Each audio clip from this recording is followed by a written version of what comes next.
नमस्कार, Marathi kitchen with सवितामध्ये तुमचे स्वागत आहे। तर आज आपण चिकन दम बिर्याणी अगदी साध्या सोप्या पद्धतीने कशी बनवायची ते पाहणार आहोत। आज मी अगदी साध्या सोप्या पद्धतीने स्टेप बाय स्टेप रेसिपी दाखवली आहे, त्यामुळे तुम्ही बाहेरील हॉटेलच्या चवीची चिकन दम बिर्याणी न चुकता पहिल्या प्रयत्नात बनवू शकाल। चला तर मग वेळ वाया न घालवता रेसिपीला सुरुवात करूया। तर आज आपण अर्धा किलो चिकनचा वापर करून बिर्याणी बनवणार आहोत।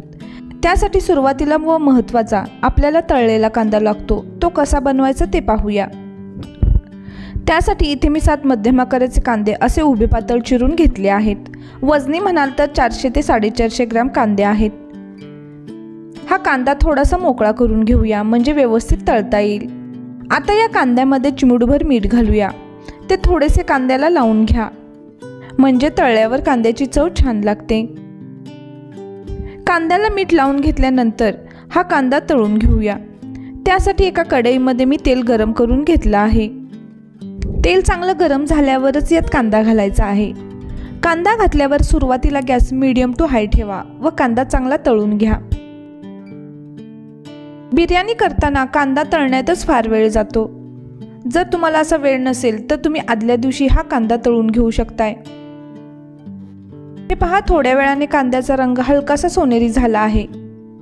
असा कांदा हलकासा सोनेरी झाला की गॅस मंद आचेवरती ठेवायचा आहे, जेणेकरून कांदा पटकन ब्राऊन होणार नाही व कांदा आतपर्यंत कुरकुरीत असा तळला जाईल।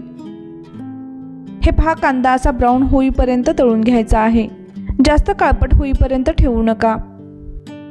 कांदा असा ब्राऊन झाल्यानंतर तो काढून घेऊया, कारण गरम तेलामुळे त्याची कुकिंग प्रोसेस सुरूच असते। कांदा थंड होईपर्यंत जास्त ब्राऊन होतो। हे पहा, या पद्धतीने कांदा छान असा तळून झाला आहे। तुम्ही पाहू शकताय कांद्याचा रंग सुरुवातीपेक्षा आता आणखीन ब्राऊन झाला आहे। आता यानंतर थोडासा थंड होऊन द्या। थंड झाल्यावर यातील अर्धा कप कांदा मी बाजूला काढून ठेवत आहे व राहिलेला कांदा थोडासा हाताने चुरून घ्या, जास्त बारीक सुद्धा करू नका। बिर्याणीसाठी लागणारा कांदा तळून झाला आहे। आता यानंतर इथे मी अर्धा किलो चिकन 2 ते 3 वेळा स्वच्छ धुवून निथळून घेतले आहे। अशा मोठ्या बाउलमध्ये ते घ्या। लेग पीस असल्यास असे कट द्या। चिकनचे शक्यतो मोठे पीसच ठेवा। आता हे चिकन मॅरिनेशन करूया। सुरुवातीला यात मी चवीनुसार मीठ घालत आहे। अर्धा चमचा हळद घालूया, तसेच 1.5 चमचा धने पावडर व 1 चमचा बिर्याणी मसाला घालत आहे। तुम्ही कोणत्याही ब्रँडचा बिर्याणी मसाला वापरू शकताय। आता यानंतर 2 चमचे काश्मीरी मिरची पावडर घालत आहे। तिखट तुमच्या आवडीप्रमाणे घ्या। त्याचबरोबर 2 मोठे चमचे आलं लसूण पेस्ट घालत आहे। इथे एका लिंबाचा रस सुद्धा घालूया। त्याचबरोबर 1 मोठा चमचा मी कसुरी मेथी घालत आहे। कसुरी मेथीमुळे खूप छान चव येते। आता यानंतर 2 हिरव्या मिरच्या अशा उभ्या चिरून घालूया, तसेच बारीक चिरलेला पुदिनाही घालत आहे। साधारण 15 ते 20 पुदिन्याची पाने बारीक चिरून घेतली आहेत। आता यानंतर बारीक चिरलेली कोथिंबीर घालूया। त्याचबरोबर इथे मी काही खडे मसाले घेत आहे। यात मी 1 दालचिनीचा तुकडा, 2 हिरवी वेलची, 1 जावित्री, 1 स्टार फूल, 4-5 लवंगा, 1 चमचा जिरे, 10 ते 12 काळी मिरी घेतली आहे। आता यानंतर तळलेला कांदा घालूया। बिर्याणीमध्ये हा तळलेला कांदा घालणे खूप महत्त्वाचे आहे, यामुळे ग्रेव्हीला छान चव येते। सगळ्यात शेवटी यात अर्धी वाटी ताजे दही घालत आहे। दही घेताना ताजे व घट्ट दही घ्या। इथे मी 100 ग्रॅम दही वापरले आहे। आता हे सगळं चिकनला चांगलं चोळून लावून घ्यायचं। बिर्याणीची चव वाढवण्यासाठी हे मॅरिनेशन फार महत्त्वाचे आहे। चिकन जेवढा वेळ जास्त मॅरिनेट होईल तेवढी बिर्याणीची चव आणखीन वाढते। मी हे चिकन 2 तास झाकून ठेवणार आहे। जर तुमच्याकडे वेळ नसेल तर कमीत कमी अर्धा तास तरी ठेवा। यानंतर अर्धा किलो चिकनसाठी इथे मी अर्धा किलो तांदूळ घेतला आहे। तांदूळ घेताना बिर्याणीसाठी मिळणारा अख्खा बासमती तांदूळ घ्यायचा। अंदाजे 2.5 कप तांदूळ आहेत। आता हे तांदूळ 2 ते 3 वेळा स्वच्छ पाण्याने धुवून घेऊया। चिकन मॅरिनेट केल्यानंतर साधारण 1.5 तासाने तांदूळ धुवून घ्या। तांदूळ धुवून घेतल्यानंतर पाणी घालून तो अर्धा तासासाठी भिजत ठेवूया। तांदूळ धुवून भिजत ठेवल्यामुळे भात छान मोकळा व मऊ असा होतो। 2 तासानंतर चिकन सुद्धा चांगले मॅरिनेट झाले आहे। आता हे चिकन शिजवून घेऊया। त्यासाठी एका पसरट पातेल्यात सुरुवातीला 2 मोठे चमचे तूप घालूया। बिर्याणीमध्ये शक्यतो तुपाचा वापर करा। तसेच यात 1 चमचा कांदा तळलेलं जे तेल होतं ते घालत आहे। तूप थोडंसं गरम झालं की यात मॅरिनेट केलेले चिकन घालूया। चिकन घातल्यानंतर गॅसची फ्लेम हाय ठेवा। हाय फ्लेमवरती 5 ते 6 मिनिटे चिकन परतून घ्या। एकसारखे हलवत राहा म्हणजे खाली लागणार नाही। 5 ते 6 मिनिटांनंतर गॅसची फ्लेम स्लो करून यावर झाकण ठेवा व 10 ते 15 मिनिटे चिकन शिजवून घ्या। गॅस अजिबात मोठा करायचा नाही। स्लो फ्लेमवरती हे चिकन 10 ते 15 मिनिटे शिजवून घेऊया। 2-3 मिनिटाच्या अंतराने हे चिकन तुम्ही व्यवस्थित असे हलवून घ्या। साधारण 80% चिकन आता शिजवून घ्यायचे आहे, त्यामुळे झाकण ठेवूनच चिकन शिजवा। उरलेले 20% चिकन बिर्याणीच्या लेयर केल्यावर शिजते। हे पहा 15 मिनिटे झाली आहेत। चेक करूया चिकन किती शिजले आहे। तुम्ही पाहू शकता चिकनमधील तूप सुद्धा छान सुटले आहे, रंग देखील चांगला आला आहे। हे चिकन चांगले शिजले आहे। आता या वेळेला चिकनमध्ये थोडेसे मीठ व तिखट चेक करा, गरज असल्यास यात घालून घ्या। चिकन आपले तयार आहे। आता गॅस बंद करूया। आता यानंतर तांदूळ शिजवून घेऊया। त्यासाठी तांदळाच्या 2.5 पट पाणी घ्यायचे आहे व ते चांगले उकळून घ्यायचे। तांदूळ उकळत्या पाण्यातच घालायचे आहेत। सुरुवातीला यात थोडेसे खडे मसाले घालूया। इथे मी 1 चमचा शहाजिरे, 2 हिरवी वेलची, 2-3 तमालपत्राची पाने, 4-5 लवंगा, 1 स्टार फूल, 5-6 काळी मिरी व 1 दालचिनीचा तुकडा घेत आहे। यामुळे भाताला छान फ्लेवर येतो।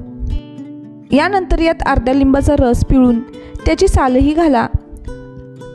लिंबू रस घातल्यामुळे भात छान पांढरा शुभ्र होतो। आता यात चवीनुसार मीठ घाला। मीठ घालताना थोडे जास्त वापरा। पाणी थोडं खारट असावं। आता यात धुवून घेतलेला तांदूळ घालूया। तांदूळ घालताना निथळून घालायचा। त्याचबरोबर गॅस मोठ्या आचेवरच ठेवायचा आहे। तांदूळ धुवून भिजत ठेवल्यामुळे भात छान मोकळा व मऊ असा होतो। आता हा तांदूळ 90% शिजवून घ्यायचा आहे। तांदूळ चांगला भिजला तर अगदी 6 ते 7 मिनिटात भात चांगला शिजतो। तांदूळ एकसारखा हलवू नका, नाहीतर तांदूळ तुटतो। हलक्या हाताने फक्त चेक करा। हे पहा थोडीशी हलकी कणी आहे। आणखीन थोडा वेळ शिजवून घेऊया। हे पहा भात छान फुलला आहे, चांगला मोकळा झाला आहे। भाताची कणी देखील लागत नाही। भात पूर्ण मऊ होईपर्यंत पण शिजवून घ्यायचा नाही। भात मोकळा सुटा राहिला पाहिजे। हे पहा आता भात चाळणीवर असं काढून घेऊया। यातील खडे मसाले तुम्ही काढून घेतले तरी चालतील। भात गरम असतानाच लगेचच बिर्याणीची लेयरिंग करूया। बिर्याणीसाठी लागणारी सगळी तयारी झाली आहे। आता पातेल्यातील चिकन थोडे व्यवस्थित असे पसरून घ्या। चिकन पातेल्यात व्यवस्थित पसरून घेतल्यानंतर वरून थोडीशी बारीक चिरलेली कोथिंबीर घालूया। त्याचबरोबर बारीक चिरलेला पुदिनाही घाला। तसेच थोडासा तळलेला कांदा घाला। आता भात यावर पसरून घालायचा आहे। भाताची शितं तुटली नाही पाहिजेत। हलक्या हाताने हा भात पसरून घ्यायचा। साधारण निम्मा भात पसरून घ्यायचा। भात पसरून घेतल्यानंतर पुन्हा यात बारीक चिरलेली कोथिंबीर व बारीक चिरलेला पुदिना घालूया। त्याचबरोबर चिमूटभर बिर्याणी मसाला पसरून घ्या। पुन्हा तळलेला कांदा घाला। आता यावर दुधात भिजवलेलं केसर घालूया। केसरमुळे भाताला छान रंग येतो व वासही छान येतो। पुन्हा यावर भाताची लेयर करून घ्या। भात चांगला पसरून घ्या।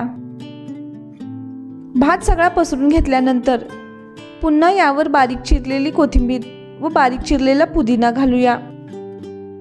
थोडासा बिर्याणी मसाला घाला। तसेच तळलेला कांदाही घालायचा आहे। आता यानंतर 3 चमचे वितळलेले तूप व्यवस्थित असे पसरून घाला। तुपामुळे भाताची चव खूपच वाढते, त्यामुळे तुपाचा वापर नक्की करा। नंतर पुन्हा यावर दुधात भिजवलेले केसर घाला। हे पहा सगळी लेअरिंग करून झाली आहे। आता या पातेल्याला ॲल्युमिनियम फॉइलने कव्हर करून घ्यायचे। बिर्याणीची वाफ बाहेर पडू नये म्हणून अशा प्रकारे कव्हर करून घ्या। तसेच तुम्ही गव्हाच्या कणकेने सुद्धा झाकण सील करू शकताय। आता यावर झाकण लावून घ्या आता यानंतर गॅसवर एक तवा ठेवा. त्यावर हे पातेले ठेवायचे आहे. सुरुवातीला तवा गरम होईपर्यंत 5 मिनिटे हाय फ्लेमवरती ठेवा. 5 मिनिटानंतर तवा तापला की गॅस लो करा व 15 मिनिटे ठेवा. 15 मिनिटात बिर्याणीला चांगली वाफसुद्धा येईल. 15 मिनिटे मंद आचेवरती ठेवल्यानंतर गॅस बंद करा व हे पातेले न उघडता आणखीन 10 मिनिटे ठेवा. 10 मिनिटे तसेच ठेवल्यानंतर त्याचे झाकण काढूया. तुम्ही पाहू शकताय बिर्याणी फारच छान दिसत आहे. सगळीकडे बिर्याणीचा सुगंध येत आहे आणि तुम्ही पाहू शकताय बिर्याणीचा भातही छान मोकळा सुटसुटीत असा झाला आहे. बिर्याणी कुठेच ओव्हरकुक झाली नाही. चिकनही छान शिजले आहे. भात छान मोकळा व सुटसुटीत असा झाला आहे. रंग तर अगदी सुरेख परफेक्ट असा आला आहे. अगदी हॉटेलसारखी बिर्याणी दिसत आहे. गरमागरम बिर्याणी खायला खूपच छान लागते. अगदी सहज तुम्ही या छोट्या छोट्या स्टेप फॉलो करून ही चिकन दम बिर्याणी घरी बनवू शकताय. अगदी परफेक्ट चवीची हॉटेलपेक्षा भारी तयार होते. तुम्ही पहिल्याच प्रयत्नात ही चमचमीत अशी बिर्याणी बनवू शकताय. तर आजची रेसिपी जरूर ट्राय करा. रेसिपी कशी वाटली ती कमेंटद्वारे नक्की कळवा. व्हिडिओ आवडल्यास लाईक शेअर करायला विसरू नका. चॅनेलला अजून सबस्क्राईब केले नसल्यास सबस्क्राईब करा व सोबतचे बेल आयकनही प्रेस करा. मराठी किचन विथ सविताला फेसबुक व इंस्टाग्रामवर सुद्धा फॉलो करा. पुन्हा भेटूया अशाच एका नवीन रेसिपीसोबत. धन्यवाद.